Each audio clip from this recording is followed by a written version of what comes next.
ओम काली हर हर महादेव सभी प्रेमी भगतजनों को। तो आज का हमारा मुख्य विषय ये रहने वाला है कि अगर किसी को चिता की राख, शमशान की राख अगर उसका पाउडर बना के खिला दिया जाए तो फिर उसके साथ क्या होता है, इस तंत्र को हम जान सकते हैं। ये जो मामला होता है इसे खिलाया पिलाया कहते हैं। जैसे कि चिता की राख, शमशान की राख, ये देखिए जब किसी को खिलाया जाता है तो ये इसके भीतर बहुत बड़ी शक्ति बिठा के सामने वाले के ऊपर चढ़ाया जाता है। ये क्रिया आती है मारन क्रिया के अंतर्गत। ये शक्ति चलती है देखिए शमशान से। अब हमें ये जानना होगा कि राख क्या होता है, जिसको हम लोग भस्म भी बोलते हैं। ये राख किस चीज की होती है? देखिए पहले तो ये होती है चिता की राख, जैसे जो मुर्दे को अर्थी पे जलाया जाता है उसके बाद जो उसका राख होता है ना, उसे तांत्रिक सब अभिमंत्रित करके जब किसी के साथ खिलाई पिलाई का मामला होता है तो उस पे ये शक्ति मारन क्रिया बिठा के उस पे लगाते हैं। तो ये तो हमने जान लिया। अब दूसरा राख किस चीज का ये प्रयोग करते हैं? जैसे जो मुर्दे को लेके आया जाता है, जिस अर्थी पे बांस पे उसको टांग के लेके आया जाता है, तो उस पे उसका कपड़ा, वस्त्र और भी कई चीजें जो होती हैं उसे जब जलाया जाता है तो बांस की राख को भी और अन्य प्रकार की क्रिया करने के लिए तांत्रिक प्रयोग करते हैं। अब देखिए राख भी दो प्रकार की होती है, एक जलती चिता की राख, एक शांत चिता की राख। तो देखिए जलती चिता की राख का जो प्रभाव है वो बहुत एक्टिवेट है, ये बहुत जल्दी असर करती है, बहुत जल्दी काम दिखाती है। अगर सामने वाले के ऊपर अगर खिलाई पिलाई द्वारा चढ़ा दिया जाए तो ये बहुत एक्टिव और बहुत फास्ट होती है। और जो शांत चिता की राख होती है ये व्यक्ति को बहुत धीरे धीरे आहिस्ता आहिस्ता डैमेज करती है। मतलब ये जो शांत चिता की राख होती है इससे हम इस प्रकार से समझ सकते हैं कि ये आपके जीवन का स्लो पॉइजन है, यानी कि आपको आपके साथ षड्यंत्र तो कर दिया गया लेकिन आप बर्बाद होंगे धीरे धीरे। और यही जलती चिता की राख अगर खिलाई जाए तो सामने वाला व्यक्ति बहुत जल्दी बर्बाद हो जाता है, वो कुछ नहीं कर पाता, वो सीधे बिस्तर पे आता है। इसके हम देखिए कुछ सामान्य से मुख्य लक्षण भी इसमें हम ऐड की क्रिया को अभिमंत्रित करके सामने वाले व्यक्ति को खिलाया जाता है। मात्र ही एक हफ्ते में 5 से 7 दिन में ये शक्ति उसके शरीर पे पूरी तरीके से अपनी पकड़ बना लेती है। अब पहला सिम्टम्स आपको क्या दिखेगा? नाभि के पास इतना तेज दर्द होगा कि आप कोई भी पेन किलर खा लो, उस पेन किलर से भी उस दर्द का प्रभाव कभी कम नहीं होगा।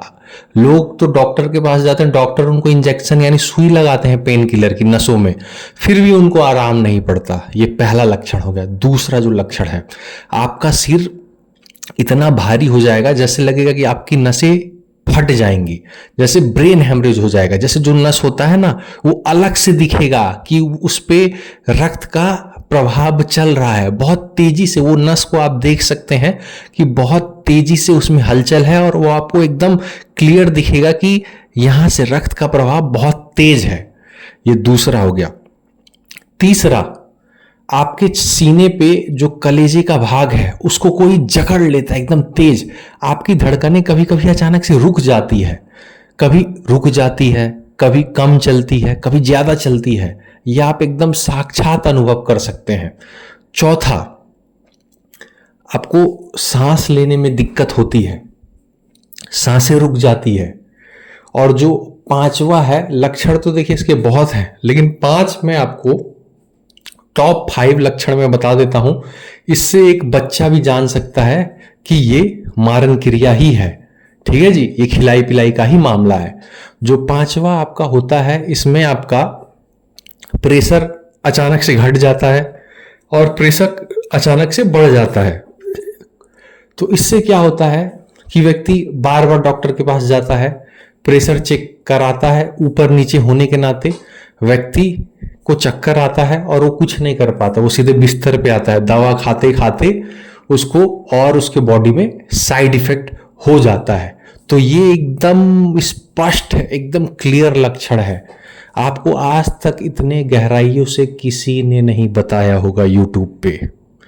आज हम आपको बता रहे हैं तंत्र की गूढ़ रहस्य, कैसे एक तांत्रिक और आपका शत्रु आपके जीवन को पूरी तरीके से उजाड़ के रख देता है। ये बदला का भावना कुछ भी हो सकता है, ये पुराना कोई भी विवाद हो सकता है जमीन का, या आपने किसी से हाथापाई कर लिया, अब उसके भीतर एक द्वंद्व बैठ गया, ईर्ष्या बैठ गई कि इसको तो हम बर्बाद करेंगे। देखिए जाहिर सी बात है, कोई आपसे मारपीट करेगा नहीं, कोई षड्यंत्र करेगा नहीं, क्योंकि देखिए कोई भी पुलिस और कोर्ट कचहरी को अपने हाथ में नहीं लेगा, क्योंकि कोर्ट कचहरी में अगर ये मामला पहुंच गया तो उसकी पीढ़ी दर पीढ़ी बर्बाद हो जाएगी, क्योंकि लोग जो काम करते हैं, जो आमदनी का स्रोत है, वो सब बंद हो जाएगा। ठीक है जी, तो कोई भी डायरेक्टली हाथ नहीं डालता है।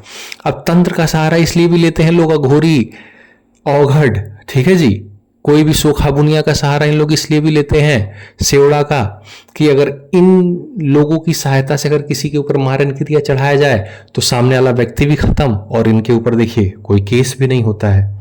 ठीक है जी, तो इसका मेन प्रभाव यही होता है कि मारन क्रिया में चलाया जाता है, या किसी के प्राण हरने के लिए, किसी को पागल करने के लिए, किसी को पैरालिसिस करने के लिए, बहुत सारी चीजों में देखिए प्रयोग होता है।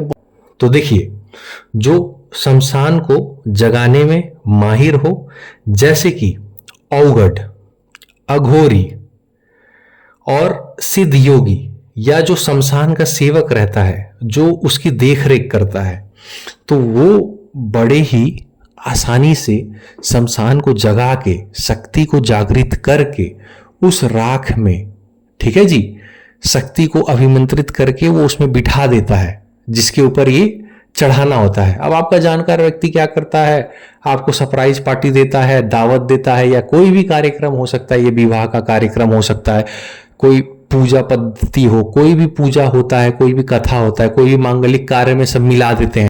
आज के लिए इतना ही। ओम नमो आदेश, शिव गोरख आदेश।